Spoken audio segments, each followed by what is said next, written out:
사랑하는 청취자 여러분, 안녕하십니까? 오늘 여러분의 마음은 평안하신지요? 하루를 시작하며 혹은 마무리하며 이 시간을 찾아주신 모든 분들께 주님의 따뜻한 은총이 함께하기를 기도합니다. 오늘의 이야기에 앞서 잠시 주님께 마음을 열어주시길 청합니다.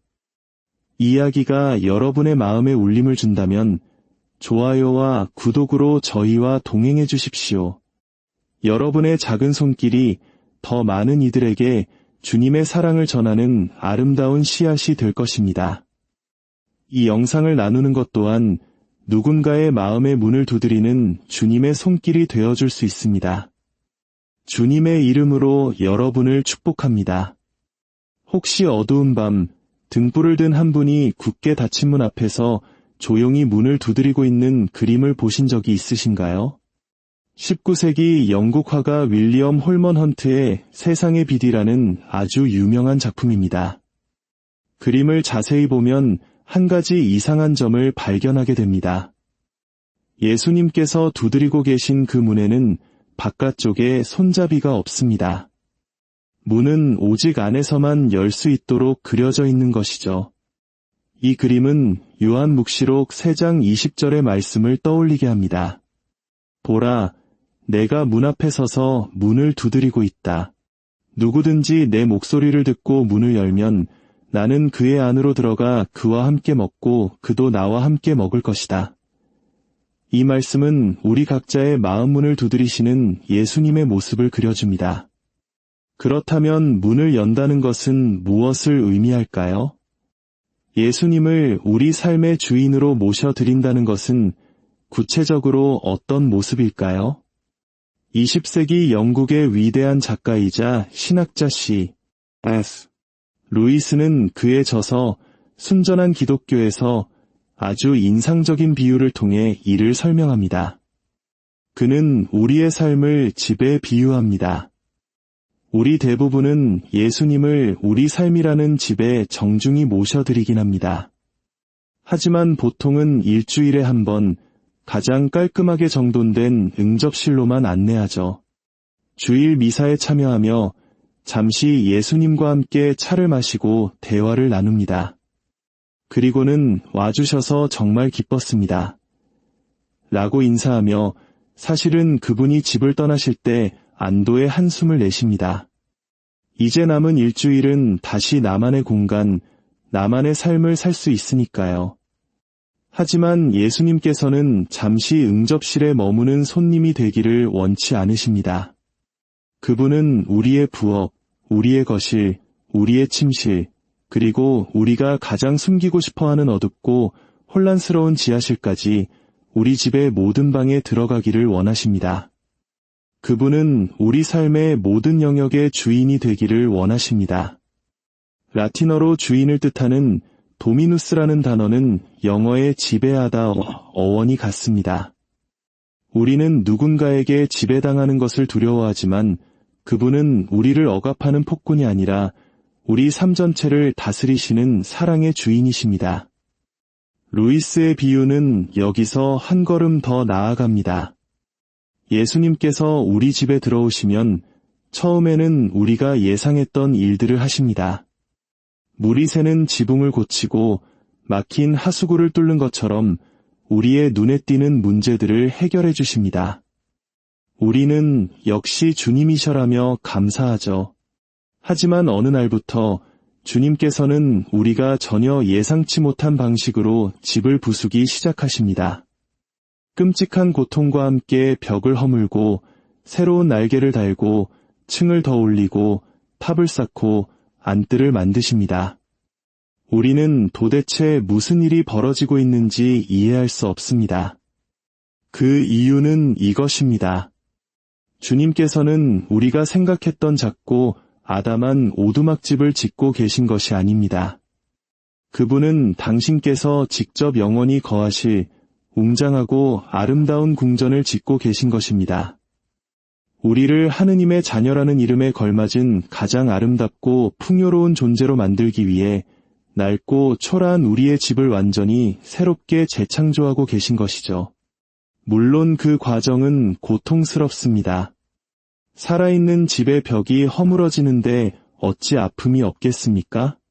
이스라엘 백성이 이집트를 떠나 약속의 땅으로 가는 여정에서 겪었던 고통처럼 우리도 낡은 삶의 방식을 버릴 때 아픔을 겪습니다. 하지만 그 끝에는 비교할 수 없는 영광의 궁전이 기다리고 있습니다. 그렇다면 주님께서 들어가길 원하시는 우리 삶의 방들은 구체적으로 어떤 곳들일까요? 오늘 우리는 5개의 중요한 방을 함께 둘러보고자 합니다. 첫 번째 방은 생각의 방입니다. 바오로 사도는 필리피 신자들에게 보낸 서간에서 그리스도 예수님께서 지니셨던 바로 그 마음을 여러분 안에 간직하십시오 라고 말했습니다. 또한 로마 신자들에게 보낸 서간에서는 여러분은 이 시대의 풍조에 동화되지 말고 여러분의 마음을 새롭게 하여 여러분 자신이 변화되게 하십시오 라고 권고합니다. 예수님을 생각의 방주인으로 모신다는 것은 단순히 지식을 쌓는 것이 아닙니다. 세상을 보는 나의 관점, 나의 가치관, 나의 상상력 전체를 주님의 것으로 바꾸는 것입니다. 그리스어로 회개를 뜻하는 메타노이아는 마음을 뜻하는 누스와 넘어서를 뜻하는 메타의 합성어입니다. 즉, 내가 가진 마음을 넘어서라는 뜻입니다. 옹졸하고 자기중심적인 생각의 틀을 깨고 그리스도의 눈으로 세상을 바라보는 것입니다. 최후의 만찬에서 예수님의 가슴에 기댔던 요한 성인처럼 우리의 머리를 그분의 심장에 맞추어 그분이 보시는 대로 세상을 보고 그분이 생각하시는 대로 생각하는 것, 그것이 바로 주님을 우리 생각의 주인으로 모시는 길입니다. 두 번째 방은 의지의 방입니다. 어쩌면 이곳이 가장 열기 힘든 방일지도 모릅니다. 우리의 의지는 어릴 때부터 무엇을 원하고 무엇을 좋아해야 하는지를 훈련받아 왔기 때문입니다. 주님을 의지의 방주인으로 모신다는 것은 나의 의지를 없애는 것이 아닙니다. 오히려 나의 모든 욕망과 선택이 궁극적인 선이신 하느님을 향하도록 그 방향을 바로잡는 것입니다. 아침에 일어나 하루를 시작하는 작은 행동부터 가족을 위해 일하고 돈을 버는 큰 결정에 이르기까지 그 모든 욕망의 뿌리를 따라가다 보면 결국 우리는 무한한 선, 조건 없는 선이신 하느님을 갈망하고 있음을 발견하게 됩니다. 바오로 사도의 고백처럼 이제는 내가 사는 것이 아니라 그리스도께서 내 안에 사시는 것입니다. 라는 말은 나의 의지가 아니라 그리스도의 의지가 내 안에서 살아 움직이게 되는 경지를 의미합니다. 우리의 모든 바람이 그분의 바람과 일치될 때 우리는 비로소 진정한 자유를 누리게 됩니다. 세 번째 방은 육체의 방입니다. 기독교 신앙은 결코 육체를 경시하지 않습니다.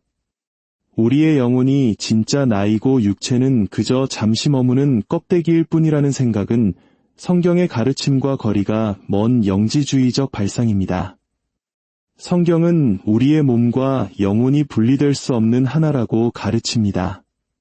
그러므로 그리스도께서 내 삶의 주인이시라면 그분은 당연히 내 육체의 주인이기도 하십니다. 내 몸을 사랑의 도구로 사용하는 것, 내 몸을 하느님께서 주신 선물로 여기고 귀하게 대하는 것, 이것이 바로 주님을 육체의 주인으로 모시는 삶입니다.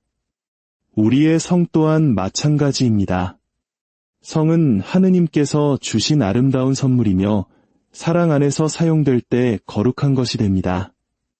그러나 사랑과 분리되어 쾌락이나 자기주장의 수단이 될 때 그것은 본래의 목적을 잃고 어긋나게 됩니다. 심지어 우리의 건강을 돌보는 것, 예를 들어 올바른 식습관을 갖고 운동을 하는 것조차 영적인 행위가 될 수 있습니다. 우리의 몸이 건강할 때 우리는 하느님과 이웃을 더 잘 사랑할 수 있기 때문입니다. 네 번째 방은 인간관계의 방입니다. 우리는 살면서 수많은 사람들을 만납니다. 우리는 종종 우연히 누군가를 만났다고 생각하지만 믿음의 눈으로 보면 우연은 없습니다. 하느님께서 그 사람을 내 인생의 길 위에 놓아주신 것입니다. 주님을 인간관계의 방주인으로 모신다는 것은 모든 만남을 하느님의 섭리 안에서 바라보는 것입니다. 그리고 스스로에게 이렇게 묻는 것입니다. 이 관계가 나를 주님께 더 가까이 이끌고 있는가, 아니면 멀어지게 하고 있는가? 이 우정을 통해 나는 더 사랑이 많은 사람이 되어가고 있는가, 아니면 내가 원치 않는 모습으로 변해가고 있는가? 좋은 친구는 우리를 그리스도께 더 깊이 이끌어주지만 어떤 관계는 우리를 나쁜 길로 유혹하기도 합니다. 우리의 모든 인간관계를 주님의 빛 아래에서 분별하고 선택하는 지혜가 필요합니다. 5번째 방은 일터의 방입니다. 많은 신자들이 자신의 신앙생활과 직업생활을 별개의 것으로 생각하는 경향이 있습니다. 신앙은 주일 미사와 기도생활에 국한되고 사무실에서의 일은 세속적인 영역이라고 선을 긋는 것이죠. 하지만 이는 완전히 잘못된 생각입니다. 제2차 바티칸 공의회는 평신도들의 고유한 소명이 바로 세속 질서를 성화하는 것, 즉 거룩하게 만드는 것이라고 가르쳤습니다. 여러분이 의사든 교사든 사업가든 예술가든 주부든 여러분은 그 분야의 전문가입니다. 여러분의 소명은 바로 그 일터에 그리스도를 모셔드리는 것입니다. 여러분의 일을 통해 어떻게 더 많은 사랑과 정의, 평화와 협력을 이룰 수 있을지 고민하고 실천하는 것, 그것이 바로 일터를 주님께 봉헌하는 삶입니다. 제단에서 받아 모신 그리스도의 몸과 피를 이제 여러분의 일터로 가져가 그곳을 변화시키는 누룩이 되어야 합니다. 사랑하는 형제자매 여러분, 오늘 우리는 예수님께서 우리 삶의 모든 방으로 들어오시길 원하신다는 사실을 나누었습니다. 주님은 결코 멈추지 않으십니다. 그분은 우리 삶의 85%에 만족하지 않으십니다. 100%를 원하십니다. 구약 성경에서 아말렉족을 완전히 없애라는 헤렘 명령은 영적으로 해석하면 우리 안에 있는 죄의 모든 요소를 남김없이 제거하라는 뜻입니다.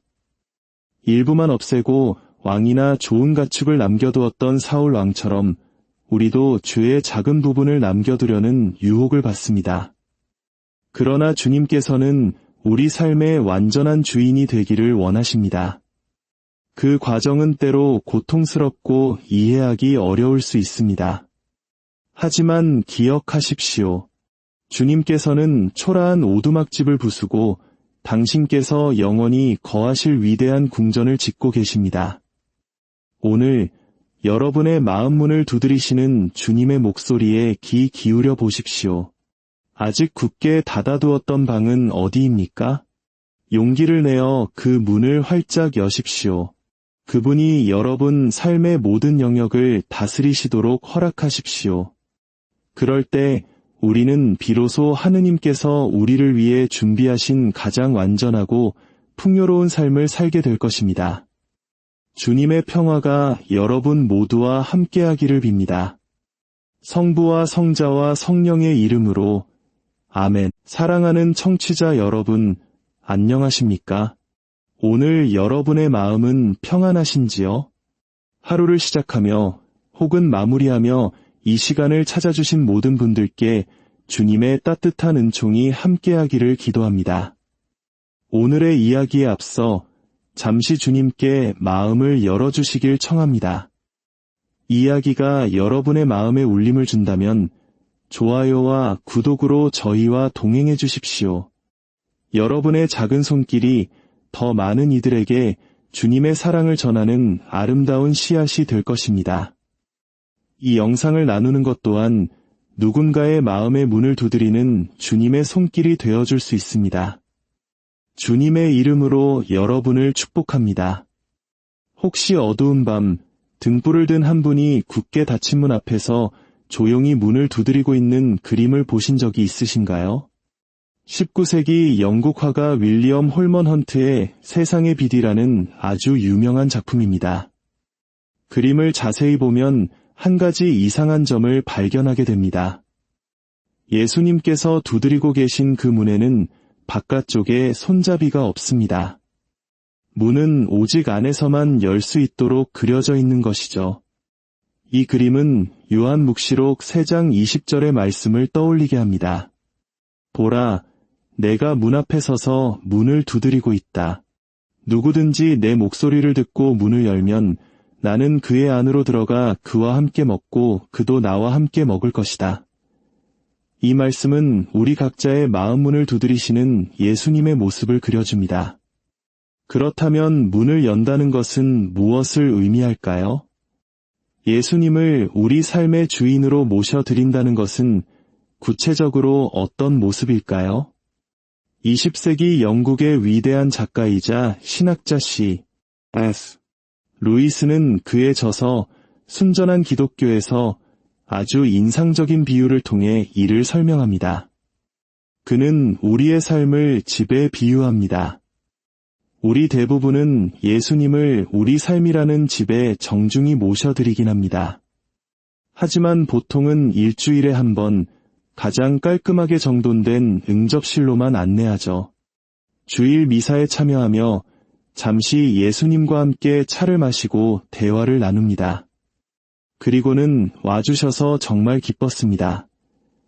라고 인사하며 사실은 그분이 집을 떠나실 때 안도의 한숨을 내쉽니다. 이제 남은 일주일은 다시 나만의 공간, 나만의 삶을 살 수 있으니까요. 하지만 예수님께서는 잠시 응접실에 머무는 손님이 되기를 원치 않으십니다. 그분은 우리의 부엌, 우리의 거실, 우리의 침실, 그리고 우리가 가장 숨기고 싶어하는 어둡고 혼란스러운 지하실까지 우리 집의 모든 방에 들어가기를 원하십니다. 그분은 우리 삶의 모든 영역의 주인이 되기를 원하십니다. 라틴어로 주인을 뜻하는 도미누스라는 단어는 영어의 지배하다 어원이 같습니다. 우리는 누군가에게 지배당하는 것을 두려워하지만 그분은 우리를 억압하는 폭군이 아니라 우리 삶 전체를 다스리시는 사랑의 주인이십니다. 루이스의 비유는 여기서 한 걸음 더 나아갑니다. 예수님께서 우리 집에 들어오시면 처음에는 우리가 예상했던 일들을 하십니다. 물이 새는 지붕을 고치고 막힌 하수구를 뚫는 것처럼 우리의 눈에 띄는 문제들을 해결해 주십니다. 우리는 역시 주님이셔라며 감사하죠. 하지만 어느 날부터 주님께서는 우리가 전혀 예상치 못한 방식으로 집을 부수기 시작하십니다. 끔찍한 고통과 함께 벽을 허물고 새로운 날개를 달고 층을 더 올리고 탑을 쌓고 안뜰을 만드십니다. 우리는 도대체 무슨 일이 벌어지고 있는지 이해할 수 없습니다. 그 이유는 이것입니다. 주님께서는 우리가 생각했던 작고 아담한 오두막집을 짓고 계신 것이 아닙니다. 그분은 당신께서 직접 영원히 거하실 웅장하고 아름다운 궁전을 짓고 계신 것입니다. 우리를 하느님의 자녀라는 이름에 걸맞은 가장 아름답고 풍요로운 존재로 만들기 위해 낡고 초라한 우리의 집을 완전히 새롭게 재창조하고 계신 것이죠. 물론 그 과정은 고통스럽습니다. 살아있는 집의 벽이 허물어지는데 어찌 아픔이 없겠습니까? 이스라엘 백성이 이집트를 떠나 약속의 땅으로 가는 여정에서 겪었던 고통처럼 우리도 낡은 삶의 방식을 버릴 때 아픔을 겪습니다. 하지만 그 끝에는 비교할 수 없는 영광의 궁전이 기다리고 있습니다.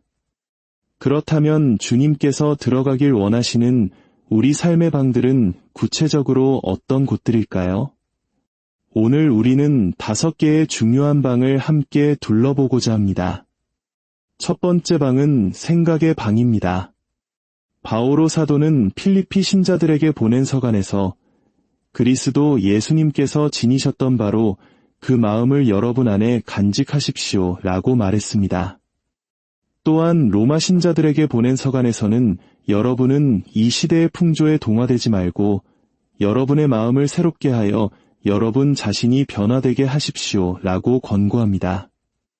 예수님을 생각의 방주인으로 모신다는 것은 단순히 지식을 쌓는 것이 아닙니다. 세상을 보는 나의 관점, 나의 가치관, 나의 상상력 전체를 주님의 것으로 바꾸는 것입니다. 그리스어로 회개를 뜻하는 메타노이아는 마음을 뜻하는 누스와 넘어서를 뜻하는 메타의 합성어입니다. 즉, 내가 가진 마음을 넘어서라는 뜻입니다.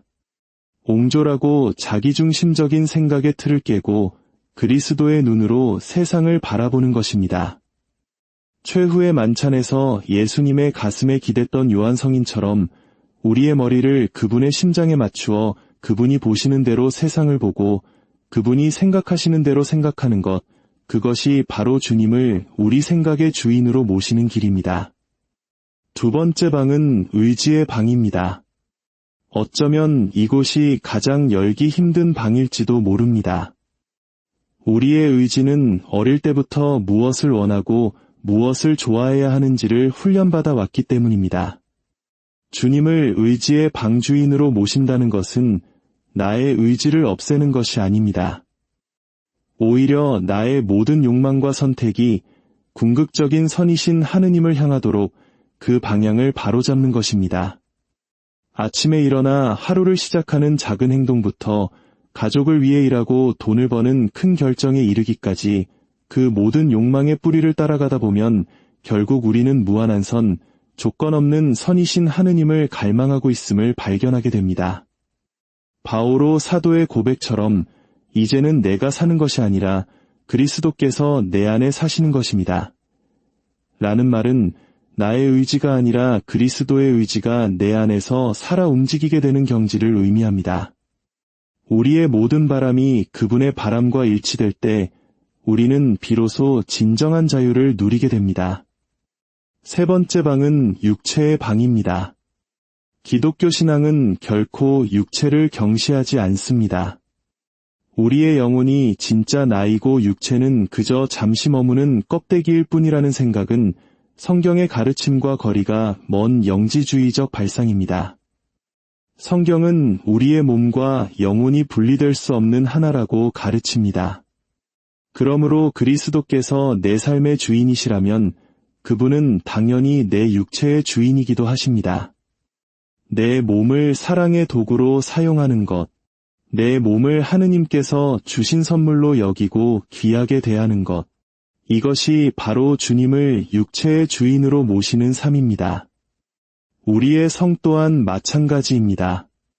성은 하느님께서 주신 아름다운 선물이며 사랑 안에서 사용될 때 거룩한 것이 됩니다. 그러나 사랑과 분리되어 쾌락이나 자기주장의 수단이 될 때 그것은 본래의 목적을 잃고 어긋나게 됩니다. 심지어 우리의 건강을 돌보는 것, 예를 들어 올바른 식습관을 갖고 운동을 하는 것조차 영적인 행위가 될 수 있습니다. 우리의 몸이 건강할 때 우리는 하느님과 이웃을 더 잘 사랑할 수 있기 때문입니다. 네 번째 방은 인간관계의 방입니다. 우리는 살면서 수많은 사람들을 만납니다. 우리는 종종 우연히 누군가를 만났다고 생각하지만 믿음의 눈으로 보면 우연은 없습니다. 하느님께서 그 사람을 내 인생의 길 위에 놓아주신 것입니다. 주님을 인간관계의 방주인으로 모신다는 것은 모든 만남을 하느님의 섭리 안에서 바라보는 것입니다. 그리고 스스로에게 이렇게 묻는 것입니다. 이 관계가 나를 주님께 더 가까이 이끌고 있는가, 아니면 멀어지게 하고 있는가? 이 우정을 통해 나는 더 사랑이 많은 사람이 되어가고 있는가, 아니면 내가 원치 않는 모습으로 변해가고 있는가? 좋은 친구는 우리를 그리스도께 더 깊이 이끌어주지만 어떤 관계는 우리를 나쁜 길로 유혹하기도 합니다. 우리의 모든 인간관계를 주님의 빛 아래에서 분별하고 선택하는 지혜가 필요합니다. 다섯 번째 방은 일터의 방입니다. 많은 신자들이 자신의 신앙생활과 직업생활을 별개의 것으로 생각하는 경향이 있습니다. 신앙은 주일 미사와 기도생활에 국한되고 사무실에서의 일은 세속적인 영역이라고 선을 긋는 것이죠. 하지만 이는 완전히 잘못된 생각입니다. 제2차 바티칸 공의회는 평신도들의 고유한 소명이 바로 세속 질서를 성화하는 것, 즉 거룩하게 만드는 것이라고 가르쳤습니다. 여러분이 의사든, 교사든, 사업가든, 예술가든, 주부든, 여러분은 그 분야의 전문가입니다. 여러분의 소명은 바로 그 일터에 그리스도를 모셔드리는 것입니다. 여러분의 일을 통해 어떻게 더 많은 사랑과 정의, 평화와 협력을 이룰 수 있을지 고민하고 실천하는 것, 그것이 바로 일터를 주님께 봉헌하는 삶입니다. 제단에서 받아 모신 그리스도의 몸과 피를 이제 여러분의 일터로 가져가 그곳을 변화시키는 누룩이 되어야 합니다. 사랑하는 형제자매 여러분, 오늘 우리는 예수님께서 우리 삶의 모든 방으로 들어오시길 원하신다는 사실을 나누었습니다. 주님은 결코 멈추지 않으십니다. 그분은 우리 삶의 85%에 만족하지 않으십니다. 100%를 원하십니다. 구약 성경에서 아말렉족을 완전히 없애라는 헤렘 명령은 영적으로 해석하면 우리 안에 있는 죄의 모든 요소를 남김없이 제거하라는 뜻입니다. 일부만 없애고 왕이나 좋은 가축을 남겨두었던 사울 왕처럼 우리도 죄의 작은 부분을 남겨두려는 유혹을 받습니다. 그러나 주님께서는 우리 삶의 완전한 주인이 되기를 원하십니다. 그 과정은 때로 고통스럽고 이해하기 어려울 수 있습니다. 하지만 기억하십시오. 주님께서는 초라한 오두막집을 부수고 당신께서 영원히 거하실 위대한 궁전을 짓고 계십니다. 오늘 여러분의 마음 문을 두드리시는 주님의 목소리에 귀 기울여 보십시오. 아직 굳게 닫아두었던 방은 어디입니까? 용기를 내어 그 문을 활짝 여십시오. 그분이 여러분 삶의 모든 영역을 다스리시도록 허락하십시오.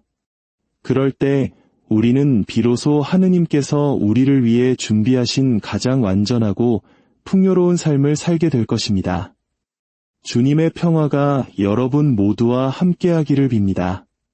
성부와 성자와 성령의 이름으로 아멘. 사랑하는 청취자 여러분, 안녕하십니까? 오늘 여러분의 마음은 평안하신지요? 하루를 시작하며 혹은 마무리하며 이 시간을 찾아주신 모든 분들께 주님의 따뜻한 은총이 함께하기를 기도합니다. 오늘의 이야기에 앞서 잠시 주님께 마음을 열어주시길 청합니다. 이야기가 여러분의 마음에 울림을 준다면 좋아요와 구독으로 저희와 동행해 주십시오. 여러분의 작은 손길이 더 많은 이들에게 주님의 사랑을 전하는 아름다운 씨앗이 될 것입니다.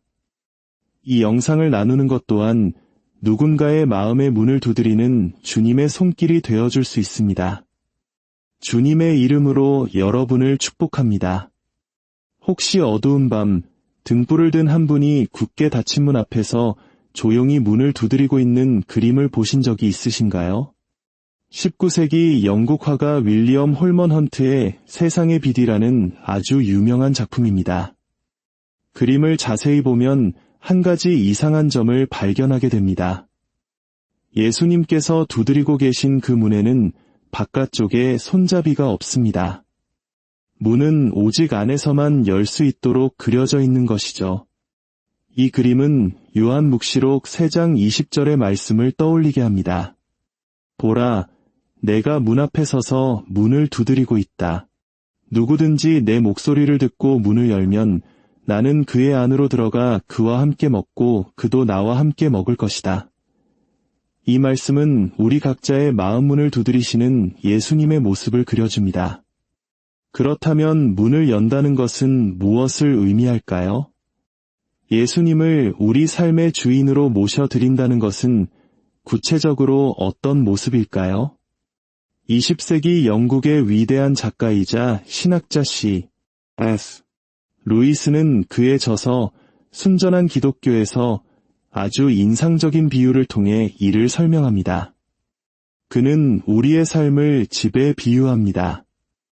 우리 대부분은 예수님을 우리 삶이라는 집에 정중히 모셔드리긴 합니다. 하지만 보통은 일주일에 한 번, 가장 깔끔하게 정돈된 응접실로만 안내하죠. 주일 미사에 참여하며 잠시 예수님과 함께 차를 마시고 대화를 나눕니다. 그리고는 와주셔서 정말 기뻤습니다. 라고 인사하며 사실은 그분이 집을 떠나실 때 안도의 한숨을 내쉽니다. 이제 남은 일주일은 다시 나만의 공간, 나만의 삶을 살 수 있으니까요. 하지만 예수님께서는 잠시 응접실에 머무는 손님이 되기를 원치 않으십니다. 그분은 우리의 부엌, 우리의 거실, 우리의 침실, 그리고 우리가 가장 숨기고 싶어하는 어둡고 혼란스러운 지하실까지 우리 집의 모든 방에 들어가기를 원하십니다. 그분은 우리 삶의 모든 영역의 주인이 되기를 원하십니다. 라틴어로 주인을 뜻하는 도미누스라는 단어는 영어의 지배하다 어원이 같습니다. 우리는 누군가에게 지배당하는 것을 두려워하지만 그분은 우리를 억압하는 폭군이 아니라 우리 삶 전체를 다스리시는 사랑의 주인이십니다. 루이스의 비유는 여기서 한 걸음 더 나아갑니다. 예수님께서 우리 집에 들어오시면 처음에는 우리가 예상했던 일들을 하십니다. 물이 새는 지붕을 고치고 막힌 하수구를 뚫는 것처럼 우리의 눈에 띄는 문제들을 해결해 주십니다. 우리는 역시 주님이셔라며 감사하죠. 하지만 어느 날부터 주님께서는 우리가 전혀 예상치 못한 방식으로 집을 부수기 시작하십니다. 끔찍한 고통과 함께 벽을 허물고 새로운 날개를 달고 층을 더 올리고 탑을 쌓고 안뜰을 만드십니다. 우리는 도대체 무슨 일이 벌어지고 있는지 이해할 수 없습니다. 그 이유는 이것입니다. 주님께서는 우리가 생각했던 작고 아담한 오두막집을 짓고 계신 것이 아닙니다. 그분은 당신께서 직접 영원히 거하실 웅장하고 아름다운 궁전을 짓고 계신 것입니다. 우리를 하느님의 자녀라는 이름에 걸맞은 가장 아름답고 풍요로운 존재로 만들기 위해 낡고 초라한 우리의 집을 완전히 새롭게 재창조하고 계신 것이죠. 물론 그 과정은 고통스럽습니다. 살아있는 집의 벽이 허물어지는데 어찌 아픔이 없겠습니까? 이스라엘 백성이 이집트를 떠나 약속의 땅으로 가는 여정에서 겪었던 고통처럼 우리도 낡은 삶의 방식을 버릴 때 아픔을 겪습니다. 하지만 그 끝에는 비교할 수 없는 영광의 궁전이 기다리고 있습니다. 그렇다면 주님께서 들어가길 원하시는 우리 삶의 방들은 구체적으로 어떤 곳들일까요? 오늘 우리는 5개의 중요한 방을 함께 둘러보고자 합니다. 첫 번째 방은 생각의 방입니다. 바오로 사도는 필리피 신자들에게 보낸 서간에서 그리스도 예수님께서 지니셨던 바로 그 마음을 여러분 안에 간직하십시오 라고 말했습니다. 또한 로마 신자들에게 보낸 서간에서는 여러분은 이 시대의 풍조에 동화되지 말고 여러분의 마음을 새롭게 하여 여러분 자신이 변화되게 하십시오 라고 권고합니다. 예수님을 생각의 방주인으로 모신다는 것은 단순히 지식을 쌓는 것이 아닙니다. 세상을 보는 나의 관점, 나의 가치관, 나의 상상력 전체를 주님의 것으로 바꾸는 것입니다. 그리스어로 회개를 뜻하는 메타노이아는 마음을 뜻하는 누스와 넘어서를 뜻하는 메타의 합성어입니다. 즉, 내가 가진 마음을 넘어서라는 뜻입니다. 옹졸하고 자기중심적인 생각의 틀을 깨고 그리스도의 눈으로 세상을 바라보는 것입니다. 최후의 만찬에서 예수님의 가슴에 기댔던 요한 성인처럼 우리의 머리를 그분의 심장에 맞추어 그분이 보시는 대로 세상을 보고 그분이 생각하시는 대로 생각하는 것, 그것이 바로 주님을 우리 생각의 주인으로 모시는 길입니다. 두 번째 방은 의지의 방입니다. 어쩌면 이곳이 가장 열기 힘든 방일지도 모릅니다. 우리의 의지는 어릴 때부터 무엇을 원하고 무엇을 좋아해야 하는지를 훈련받아 왔기 때문입니다. 주님을 의지의 방주인으로 모신다는 것은 나의 의지를 없애는 것이 아닙니다. 오히려 나의 모든 욕망과 선택이 궁극적인 선이신 하느님을 향하도록 그 방향을 바로잡는 것입니다. 아침에 일어나 하루를 시작하는 작은 행동부터 가족을 위해 일하고 돈을 버는 큰 결정에 이르기까지 그 모든 욕망의 뿌리를 따라가다 보면 결국 우리는 무한한 선, 조건 없는 선이신 하느님을 갈망하고 있음을 발견하게 됩니다. 바오로 사도의 고백처럼 이제는 내가 사는 것이 아니라 그리스도께서 내 안에 사시는 것입니다. 라는 말은 나의 의지가 아니라 그리스도의 의지가 내 안에서 살아 움직이게 되는 경지를 의미합니다. 우리의 모든 바람이 그분의 바람과 일치될 때 우리는 비로소 진정한 자유를 누리게 됩니다. 세 번째 방은 육체의 방입니다. 기독교 신앙은 결코 육체를 경시하지 않습니다. 우리의 영혼이 진짜 나이고 육체는 그저 잠시 머무는 껍데기일 뿐이라는 생각은 성경의 가르침과 거리가 먼 영지주의적 발상입니다. 성경은 우리의 몸과 영혼이 분리될 수 없는 하나라고 가르칩니다. 그러므로 그리스도께서 내 삶의 주인이시라면 그분은 당연히 내 육체의 주인이기도 하십니다. 내 몸을 사랑의 도구로 사용하는 것, 내 몸을 하느님께서 주신 선물로 여기고 귀하게 대하는 것, 이것이 바로 주님을 육체의 주인으로 모시는 삶입니다. 우리의 성 또한 마찬가지입니다. 성은 하느님께서 주신 아름다운 선물이며 사랑 안에서 사용될 때 거룩한 것이 됩니다. 그러나 사랑과 분리되어 쾌락이나 자기주장의 수단이 될 때 그것은 본래의 목적을 잃고 어긋나게 됩니다. 심지어 우리의 건강을 돌보는 것, 예를 들어 올바른 식습관을 갖고 운동을 하는 것조차 영적인 행위가 될 수 있습니다. 우리의 몸이 건강할 때 우리는 하느님과 이웃을 더 잘 사랑할 수 있기 때문입니다. 네 번째 방은 인간관계의 방입니다. 우리는 살면서 수많은 사람들을 만납니다. 우리는 종종 우연히 누군가를 만났다고 생각하지만 믿음의 눈으로 보면 우연은 없습니다. 하느님께서 그 사람을 내 인생의 길 위에 놓아주신 것입니다. 주님을 인간관계의 방주인으로 모신다는 것은 모든 만남을 하느님의 섭리 안에서 바라보는 것입니다. 그리고 스스로에게 이렇게 묻는 것입니다. 이 관계가 나를 주님께 더 가까이 이끌고 있는가, 아니면 멀어지게 하고 있는가? 이 우정을 통해 나는 더 사랑이 많은 사람이 되어가고 있는가, 아니면 내가 원치 않는 모습으로 변해가고 있는가? 좋은 친구는 우리를 그리스도께 더 깊이 이끌어주지만 어떤 관계는 우리를 나쁜 길로 유혹하기도 합니다. 우리의 모든 인간관계를 주님의 빛 아래에서 분별하고 선택하는 지혜가 필요합니다. 다섯 번째 방은 일터의 방입니다. 많은 신자들이 자신의 신앙생활과 직업생활을 별개의 것으로 생각하는 경향이 있습니다.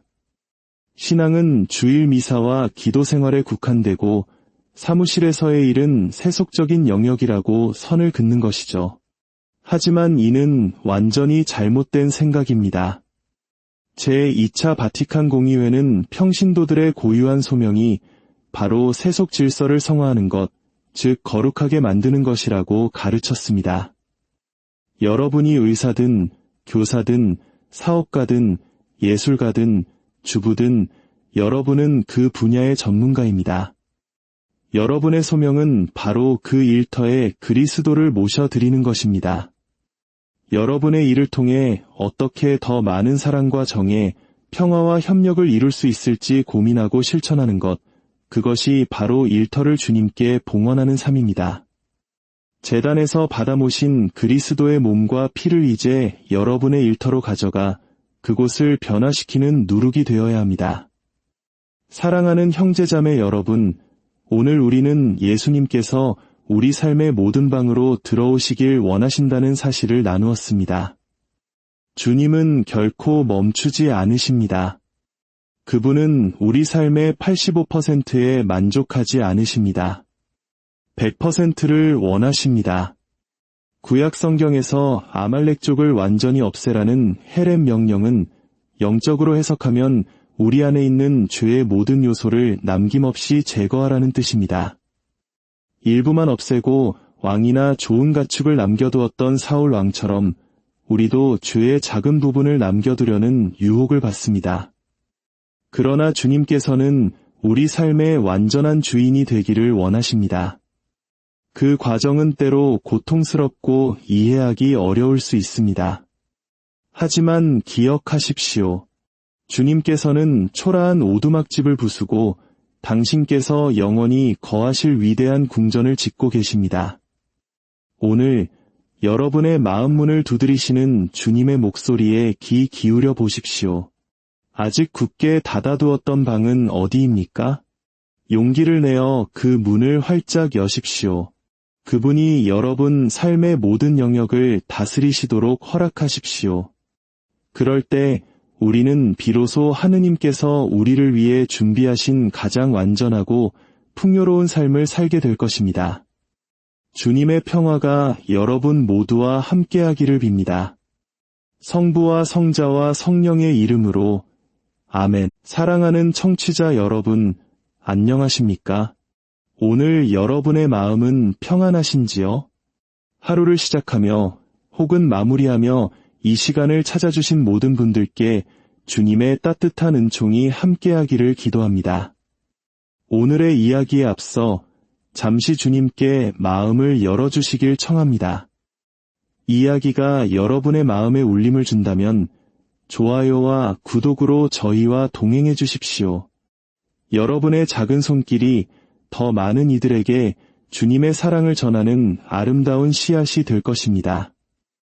이 영상을 나누는 것 또한 누군가의 마음의 문을 두드리는 주님의 손길이 되어줄 수 있습니다. 주님의 이름으로 여러분을 축복합니다. 혹시 어두운 밤 등불을 든 한 분이 굳게 닫힌 문 앞에서 조용히 문을 두드리고 있는 그림을 보신 적이 있으신가요? 19세기 영국 화가 윌리엄 홀먼 헌트의 세상의 빛이라는 아주 유명한 작품입니다. 그림을 자세히 보면 한 가지 이상한 점을 발견하게 됩니다. 예수님께서 두드리고 계신 그 문에는 바깥쪽에 손잡이가 없습니다. 문은 오직 안에서만 열 수 있도록 그려져 있는 것이죠. 이 그림은 요한묵시록 3장 20절의 말씀을 떠올리게 합니다. 보라, 내가 문 앞에 서서 문을 두드리고 있다. 누구든지 내 목소리를 듣고 문을 열면 나는 그의 안으로 들어가 그와 함께 먹고 그도 나와 함께 먹을 것이다. 이 말씀은 우리 각자의 마음 문을 두드리시는 예수님의 모습을 그려줍니다. 그렇다면 문을 연다는 것은 무엇을 의미할까요? 예수님을 우리 삶의 주인으로 모셔드린다는 것은 구체적으로 어떤 모습일까요? 20세기 영국의 위대한 작가이자 신학자 C.S. 루이스는 그의 저서 순전한 기독교에서 아주 인상적인 비유를 통해 이를 설명합니다. 그는 우리의 삶을 집에 비유합니다. 우리 대부분은 예수님을 우리 삶이라는 집에 정중히 모셔드리긴 합니다. 하지만 보통은 일주일에 한 번 가장 깔끔하게 정돈된 응접실로만 안내하죠. 주일 미사에 참여하며 잠시 예수님과 함께 차를 마시고 대화를 나눕니다. 그리고는 와주셔서 정말 기뻤습니다. 라고 인사하며 사실은 그분이 집을 떠나실 때 안도의 한숨을 내쉽니다. 이제 남은 일주일은 다시 나만의 공간, 나만의 삶을 살 수 있으니까요. 하지만 예수님께서는 잠시 응접실에 머무는 손님이 되기를 원치 않으십니다. 그분은 우리의 부엌, 우리의 거실, 우리의 침실, 그리고 우리가 가장 숨기고 싶어하는 어둡고 혼란스러운 지하실까지 우리 집의 모든 방에 들어가기를 원하십니다. 그분은 우리 삶의 모든 영역의 주인이 되기를 원하십니다. 라틴어로 주인을 뜻하는 도미누스라는 단어는 영어의 지배하다 어원이 같습니다.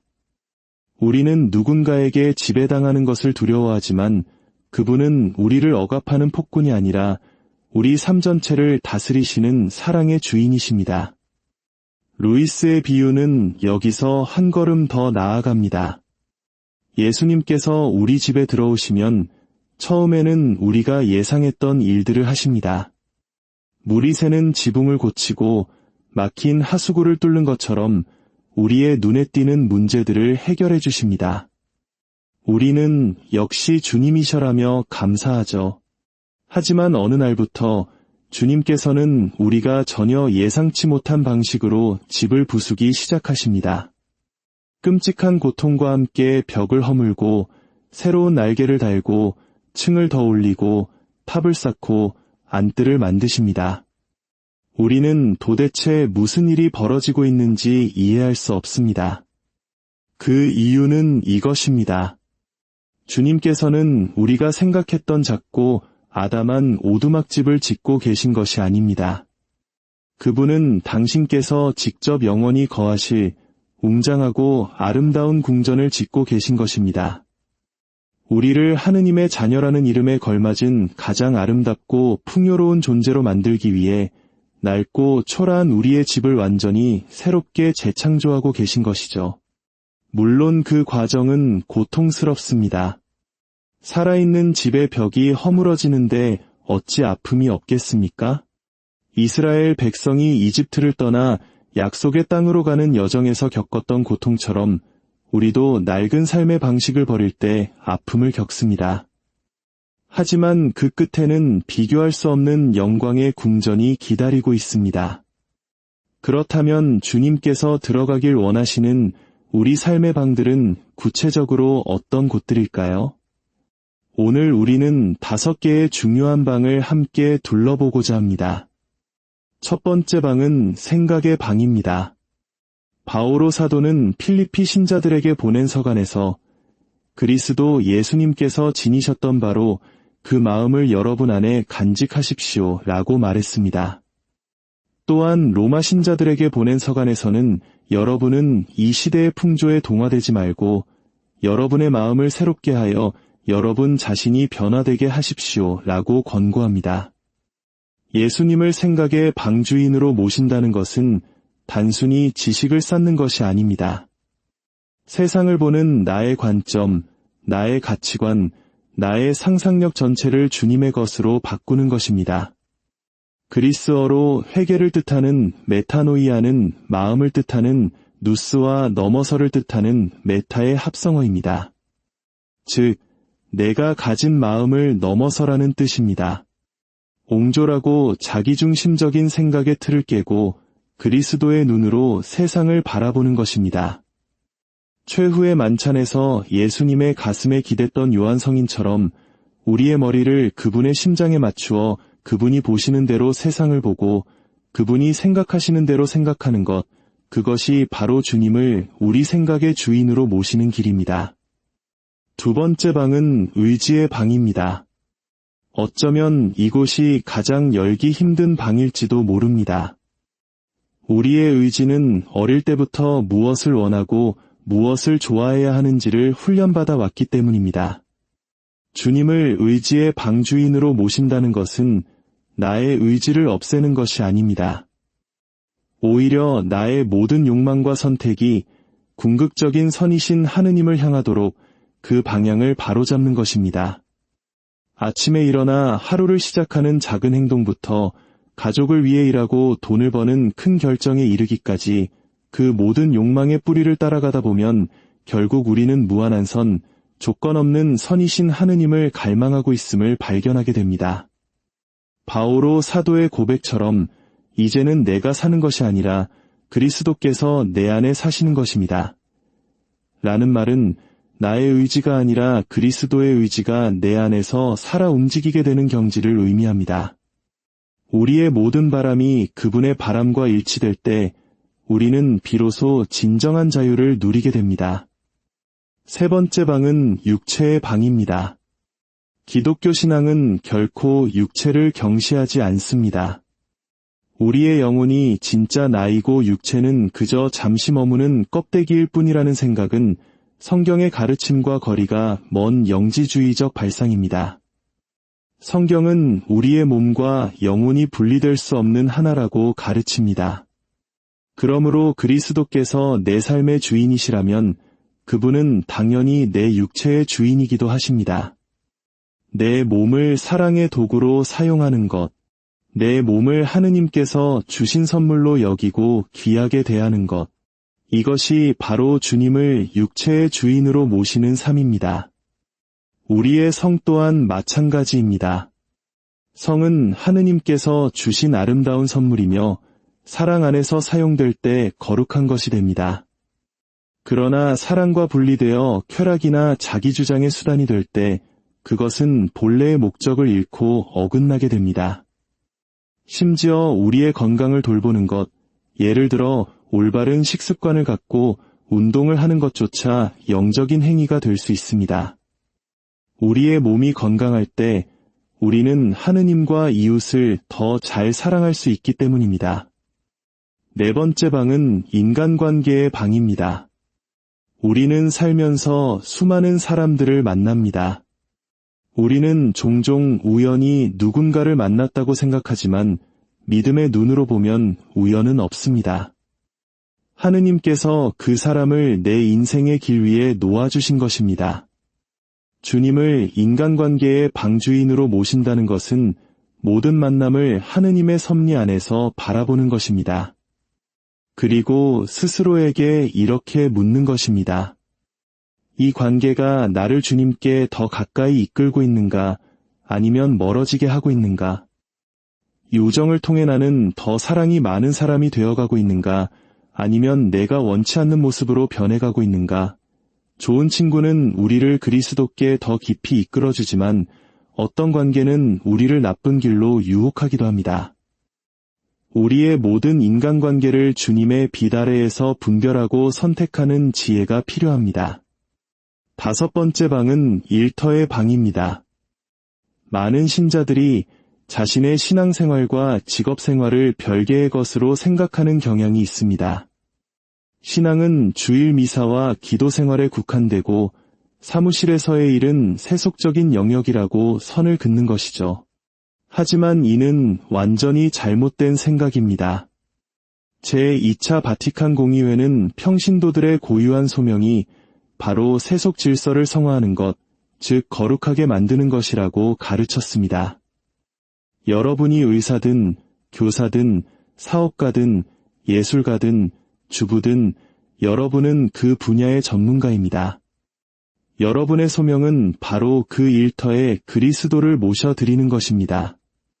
여러분의 일을 통해 어떻게 더 많은 사랑과 정의, 평화와 협력을 이룰 수 있을지 고민하고 실천하는 것, 그것이 바로 일터를 주님께 봉헌하는 삶입니다. 제단에서 받아 모신 그리스도의 몸과 피를 이제 여러분의 일터로 가져가 그곳을 변화시키는 누룩이 되어야 합니다. 사랑하는 형제자매 여러분, 오늘 우리는 예수님께서 우리 삶의 모든 방으로 들어오시길 원하신다는 사실을 나누었습니다. 주님은 결코 멈추지 않으십니다. 그분은 우리 삶의 85%에 만족하지 않으십니다. 100%를 원하십니다. 구약 성경에서 아말렉족을 완전히 없애라는 헤렘 명령은 영적으로 해석하면 우리 안에 있는 죄의 모든 요소를 남김없이 제거하라는 뜻입니다. 일부만 없애고 왕이나 좋은 가축을 남겨두었던 사울 왕처럼 우리도 죄의 작은 부분을 남겨두려는 유혹을 받습니다. 그러나 주님께서는 우리 삶의 완전한 주인이 되기를 원하십니다. 그 과정은 때로 고통스럽고 이해하기 어려울 수 있습니다. 하지만 기억하십시오. 주님께서는 초라한 오두막집을 부수고 당신께서 영원히 거하실 위대한 궁전을 짓고 계십니다. 오늘 여러분의 마음 문을 두드리시는 주님의 목소리에 귀 기울여 보십시오. 아직 굳게 닫아두었던 방은 어디입니까? 용기를 내어 그 문을 활짝 여십시오. 그분이 여러분 삶의 모든 영역을 다스리시도록 허락하십시오. 그럴 때 우리는 비로소 하느님께서 우리를 위해 준비하신 가장 완전하고 풍요로운 삶을 살게 될 것입니다. 주님의 평화가 여러분 모두와 함께하기를 빕니다. 성부와 성자와 성령의 이름으로 아멘. 사랑하는 청취자 여러분, 안녕하십니까? 오늘 여러분의 마음은 평안하신지요? 하루를 시작하며 혹은 마무리하며 이 시간을 찾아주신 모든 분들께 주님의 따뜻한 은총이 함께하기를 기도합니다. 오늘의 이야기에 앞서 잠시 주님께 마음을 열어주시길 청합니다. 이야기가 여러분의 마음에 울림을 준다면 좋아요와 구독으로 저희와 동행해 주십시오. 여러분의 작은 손길이 더 많은 이들에게 주님의 사랑을 전하는 아름다운 씨앗이 될 것입니다. 이 영상을 나누는 것 또한 누군가의 마음의 문을 두드리는 주님의 손길이 되어줄 수 있습니다. 주님의 이름으로 여러분을 축복합니다. 혹시 어두운 밤 등불을 든 한 분이 굳게 닫힌 문 앞에서 조용히 문을 두드리고 있는 그림을 보신 적이 있으신가요? 19세기 영국 화가 윌리엄 홀먼 헌트의 세상의 빛이라는 아주 유명한 작품입니다. 그림을 자세히 보면 한 가지 이상한 점을 발견하게 됩니다. 예수님께서 두드리고 계신 그 문에는 바깥쪽에 손잡이가 없습니다. 문은 오직 안에서만 열 수 있도록 그려져 있는 것이죠. 이 그림은 요한묵시록 3장 20절의 말씀을 떠올리게 합니다. 보라, 내가 문 앞에 서서 문을 두드리고 있다. 누구든지 내 목소리를 듣고 문을 열면 나는 그의 안으로 들어가 그와 함께 먹고 그도 나와 함께 먹을 것이다. 이 말씀은 우리 각자의 마음 문을 두드리시는 예수님의 모습을 그려줍니다. 그렇다면 문을 연다는 것은 무엇을 의미할까요?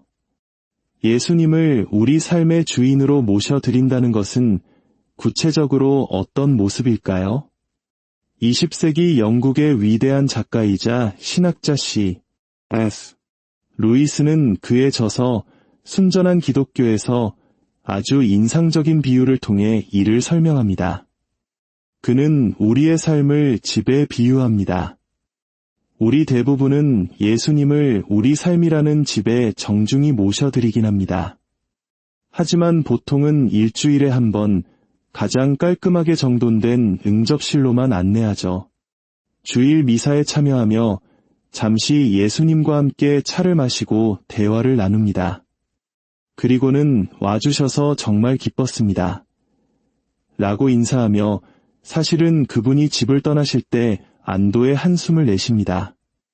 이제 남은 일주일은 다시 나만의 공간, 나만의 삶을 살 수 있으니까요. 하지만 예수님께서는 잠시 응접실에 머무는 손님이 되기를 원치 않으십니다. 그분은 우리의 부엌, 우리의 거실, 우리의 침실, 그리고 우리가 가장 숨기고 싶어하는 어둡고 혼란스러운 지하실까지 우리 집의 모든 방에 들어가기를 원하십니다. 그분은 우리 삶의 모든 영역의 주인이 되기를 원하십니다. 라틴어로 주인을 뜻하는 도미누스라는 단어는 영어의 지배하다 어원이 같습니다.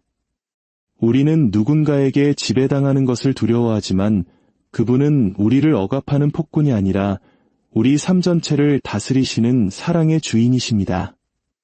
루이스의 비유는 여기서 한 걸음 더 나아갑니다. 예수님께서 우리 집에 들어오시면 처음에는 우리가 예상했던 일들을 하십니다. 물이 새는 지붕을 고치고 막힌 하수구를 뚫는 것처럼 우리의 눈에 띄는 문제들을 해결해 주십니다. 우리는 역시 주님이셔라며 감사하죠. 하지만 어느 날부터 주님께서는 우리가 전혀 예상치 못한 방식으로 집을 부수기 시작하십니다. 끔찍한 고통과 함께 벽을 허물고 새로운 날개를 달고 층을 더 올리고 탑을 쌓고 안뜰을 만드십니다. 우리는 도대체 무슨 일이 벌어지고 있는지 이해할 수 없습니다. 그 이유는 이것입니다. 주님께서는 우리가 생각했던 작고 아담한 오두막집을 짓고 계신 것이 아닙니다. 그분은 당신께서 직접 영원히 거하실 웅장하고 아름다운 궁전을 짓고 계신 것입니다. 우리를 하느님의 자녀라는 이름에 걸맞은 가장 아름답고 풍요로운 존재로 만들기 위해 낡고 초라한 우리의 집을 완전히 새롭게 재창조하고 계신 것이죠. 물론 그 과정은 고통스럽습니다. 살아있는 집의 벽이 허물어지는데 어찌 아픔이 없겠습니까? 이스라엘 백성이 이집트를 떠나 약속의 땅으로 가는 여정에서 겪었던 고통처럼 우리도 낡은 삶의 방식을 버릴 때 아픔을 겪습니다.